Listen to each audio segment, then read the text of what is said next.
it makes sense, just like how I feel about vegetarians saying that, okay, we should stop eating meat because that hurts the animal. But for me, I was like, how do you know that when eating vegetables doesn't really hurt vegetables? Animals should still have to dream when humans have something worse than themselves to lose, than evolving out of animals no more. Animals should always do what they do when humans are what they are. The question is, in the dream of a fish, what makes water water, but not fire? The answer is, I, who dream about another world, do not bother to know the answer. I think it takes a very interesting approach where it looks at the philosophical aspect behind the surroundings of an animal and what makes that their reality. But it has a nice juxtaposition at the end, focusing on the human-centric idea that is seen as a normal status quo for human society, that we should be focusing on ourselves, that we should focus on not the lives of animals because they're not as complex and they don't even compare in the slightest to humans, even though, as we all know, this is not as true, perhaps, just being that they can have the same complexity in life, but just not in the same human-centric formats that we are used to. Are humans still animals, or have we kind of evolved beyond that, and the fact that we want to be distinguished constantly as something else, something more than animals? And yeah, it makes me think of kind of what it would be like to be like something else, another animal. Yeah, it kind of questions the general composition and sense of nature, and links this to the poem and to the question, what is life and nature about? I feel like even as human beings, you can't really know what other people are feeling about certain things, that you assume that they will have the same feelings as you do, but actually we're all different, so you can never say, oh, I get it. Like, no, you don't get me, you're not me, you will never get me. Like, we can have empathy, but not 100%. Animals should still have to dream when humans have something worse than themselves to lose, then evolving out of animals no more. Animals should always do what they do when humans are what they are. The question is, in the dream of a fish, what makes water water but not fire? The answer is, I, who dream about another world, do not bother to know the answer. The question is, in the dream of a fish, what makes water water but not fire? I like how it just asks you a real question. Just, what is the dream of a fish, and what does a fish think about? Everything is so relative, and I think we're so stuck to seeing the world through our own lens, and how it is so difficult to imagine, or how absurd it is to imagine it through somebody else's eyes or through somebody else's experience. But we should always have that perspective, and why not? It poses this idea of the grander question of what makes our surroundings, what makes air to humans air, what makes practically everything around us what we call it, what we associate it as a different sort of thing, what we associate it as its own individual existing concept. What makes water water but not fire concises that idea, but in the perspective of life via fish. The perspectives we choose to take, and the questions we choose to ask ourselves, and the ones that we choose to ignore. Oh, definitely the last one. I, who dream about another world, do not bother to know the answer. Like, we don't care, actually, or we can't know, so it doesn't really make sense.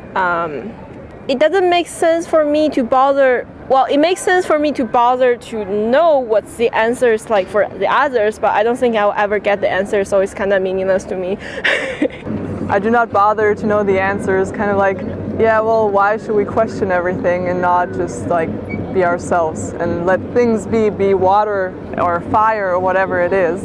I find it very, very fresh, very, not very romanticizing, but very true. I personally also like to dream about other things, and other worlds if it's possible? Yeah, I dream of a better world, you know, a world without, you know, hunger and inequalities that have in the world today. But I mean, I'm okay with this world. I wouldn't say I'm happy with the current state, but it's not so terrible. I don't dream about things that I can't change. Like the reason why I'm in Europe, because I am a little bit more, well, I am disappointed by my own country. I know that there are certain things I can't change, and living abroad makes me feel, well, it's not really my country, so I can accept that it's not perfect. I don't think this kind of perfection world will be existing anywhere in the world. Personally, I wouldn't say I dream much about other worlds, just our world as far as we can consider our own world, but in different scenarios, morphed almost to a surreal aspect, but not enough to the point where it is unrecognizable. I definitely dream about another world, yeah. About a more peaceful one, about a more ecological one, more fair and sustainable and equal for the people. You can always dream of another world, but then you kind of forget what's already there. So I feel like you can always see things differently than how they really are. See things in a different perspective, maybe a more positive perspective, more romantic perspective as well. Despite all the thought-provoking sentences from before, in the end we have to think about our own path and our own evolution. I love the water. I truly do. I like being human. I like the human touch. I like talking with others and just experiencing this kind of strange thing, being human in the first place. So of course it would be interesting to be a fish, but I don't think I would want to be anything else than I am right now. I actually think I would like to be a fish, but for one day only. Somehow in clean waters. I would like to have a short time memory. To just forget when something bad happens, 5 seconds later, boom. If I could only be one, I would still choose to be human. Because we can be on land as well. I think that's the main thing. And also, yeah, we have, you know, more complex social interactions and stuff. I would choose to be a human, but I'd rather be born rich. Like, I do think that it's my destiny to be born in a certain place, and it changed a lot. If I'm born in Africa without food and water, I won't be standing here talking to you. It makes me think of Blue Planet, you know, the documentary with David Attenborough about nature and about life on Earth. It does remind me of a book that's called Liberation. It has a lot to do with how we see our surroundings and what we have, how we add meaning to things. I don't know why, but a childhood maybe, when there's a less defined line between who you were and who you are and what you're becoming, and so it makes me feel of that. It reminds me of myself because I kind of feel lost at the moment, that I've been living like 3 countries or 4 countries, and I feel nobody will ever understand me, just like the fish. Animals should still have to dream when humans have something worse than themselves to lose. Then evolving out of animals no more.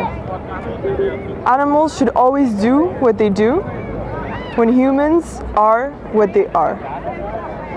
The question is, in the dream of a fish, what makes water water but not fire? The answer is, I, who dream about another world, do not bother to know the answer.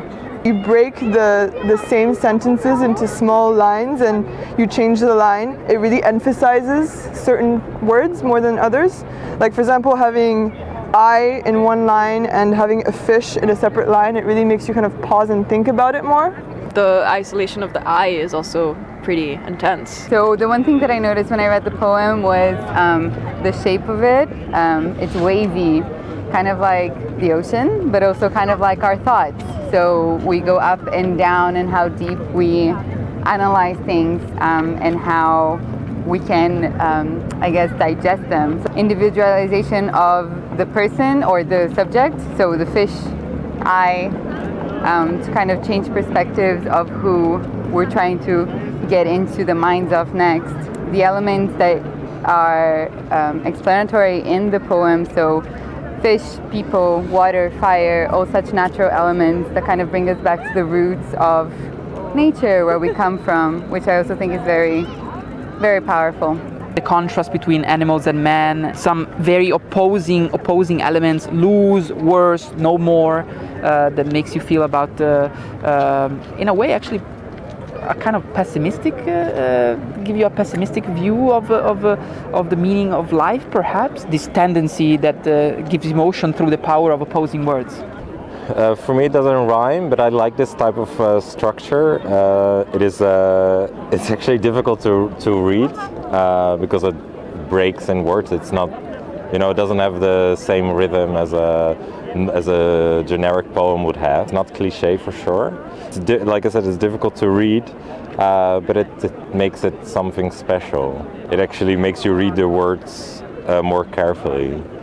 Yeah, like when I'm reading it, I feel like it's really hard for me to read, just in terms of how like animals should still have to dream, and like it's just like such a long wording.